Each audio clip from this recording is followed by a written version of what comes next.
Bienvenue à tous dans cette nouvelle vidéo. Il est presque 20 heures, ce vendredi 9 août 2024.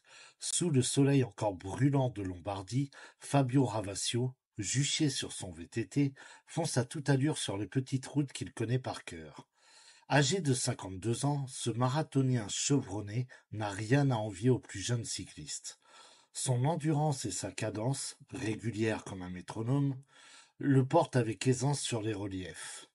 D'un coup de pédale expert, il attaque un faux plat sans sourciller, concentré uniquement sur le bitume qui défile sous ses roues.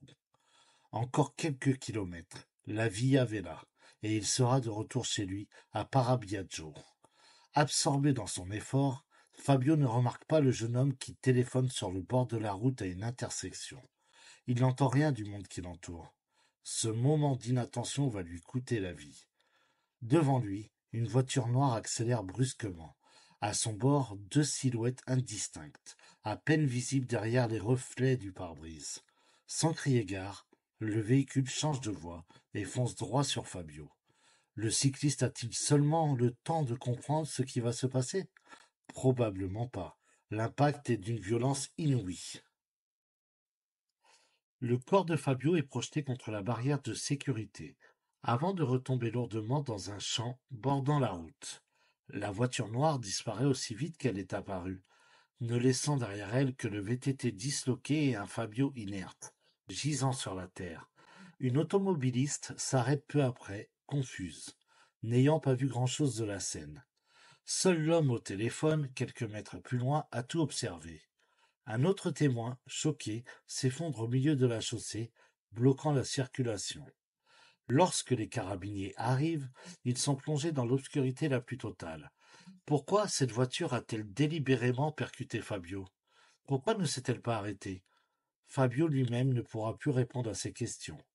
Quelques heures après l'accident, il succombe à ses blessures. L'affaire est tragique, mais aussi mystérieuse. Les faits sont d'abord qualifiés d'homicide involontaire. Le lendemain, sa femme Adilma, dévastée, apparaît à la télévision, implorant le public de l'aider à retrouver le chauffeur responsable de la mort de son mari. Cette Brésilienne aux traits fins et au teint mat reste seule avec leur jumeau de 8 ans. Bien que son mari ait laissé derrière lui une fortune considérable, estimée à près de 30 millions d'euros grâce à sa société Maybox, la perte de Fabio est un coup terrible. Comment continuer sans lui? Les carabiniers, déterminés à élucider ce drame, se lancent dans une enquête approfondie. La chance est de leur côté. La route provinciale 149 est surveillée par plusieurs caméras de sécurité. Ils analysent les images, remontant jusqu'aux minutes fatidiques précédant l'accident. Ce qu'ils découvrent va bouleverser l'enquête. Sur les vidéos, un homme grand et mince, téléphone à l'oreille, attire leur attention.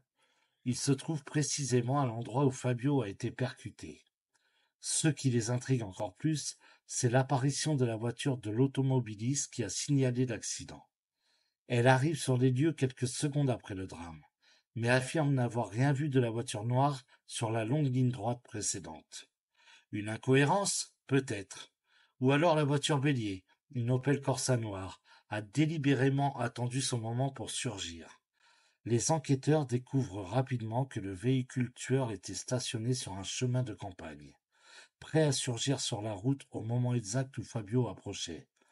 Tout semble indiquer que cet accident était, en réalité, un guet-apens soigneusement orchestré.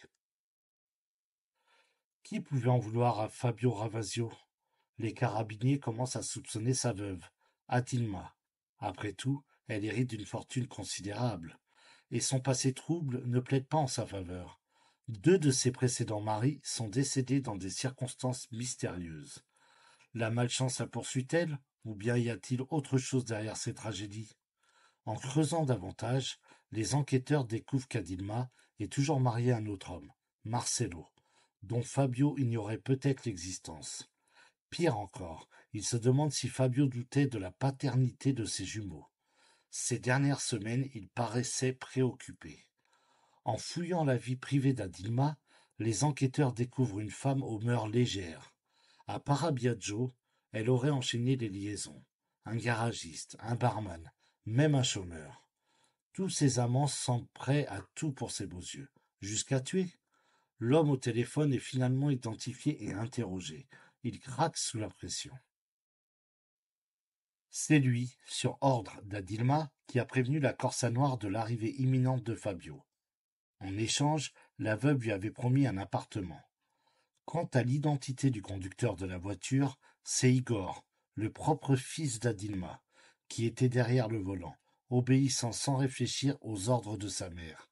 À ses côtés, Marcelo, l'époux encore légal d'Adilma, complice du meurtre. La voiture, elle, a été prêtée par un garagiste local, qui a choisi l'Opel Corsa pour sa robustesse. Le témoin évanoui sur la chaussée, lui aussi, faisait partie du plan, chargé de bloquer la circulation après l'accident pour faciliter la fuite des criminels.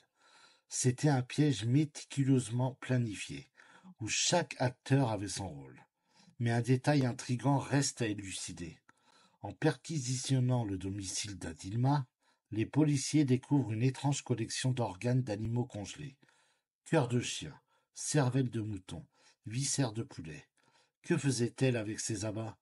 Est-ce là un simple caprice macabre, ou bien cela cache-t-il autre chose?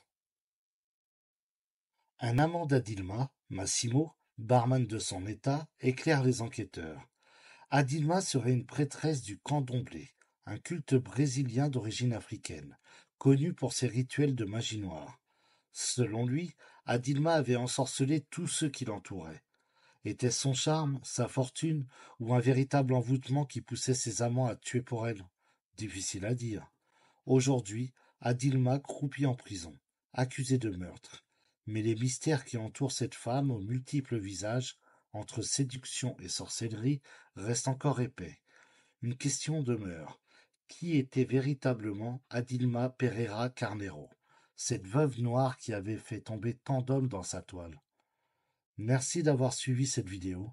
Si cette histoire vous a touché, n'hésitez pas à partager vos impressions en commentaire, à vous abonner et à activer la cloche pour ne manquer aucune de mes prochaines vidéos. Prenez soin de vous et à très bientôt pour une nouvelle affaire.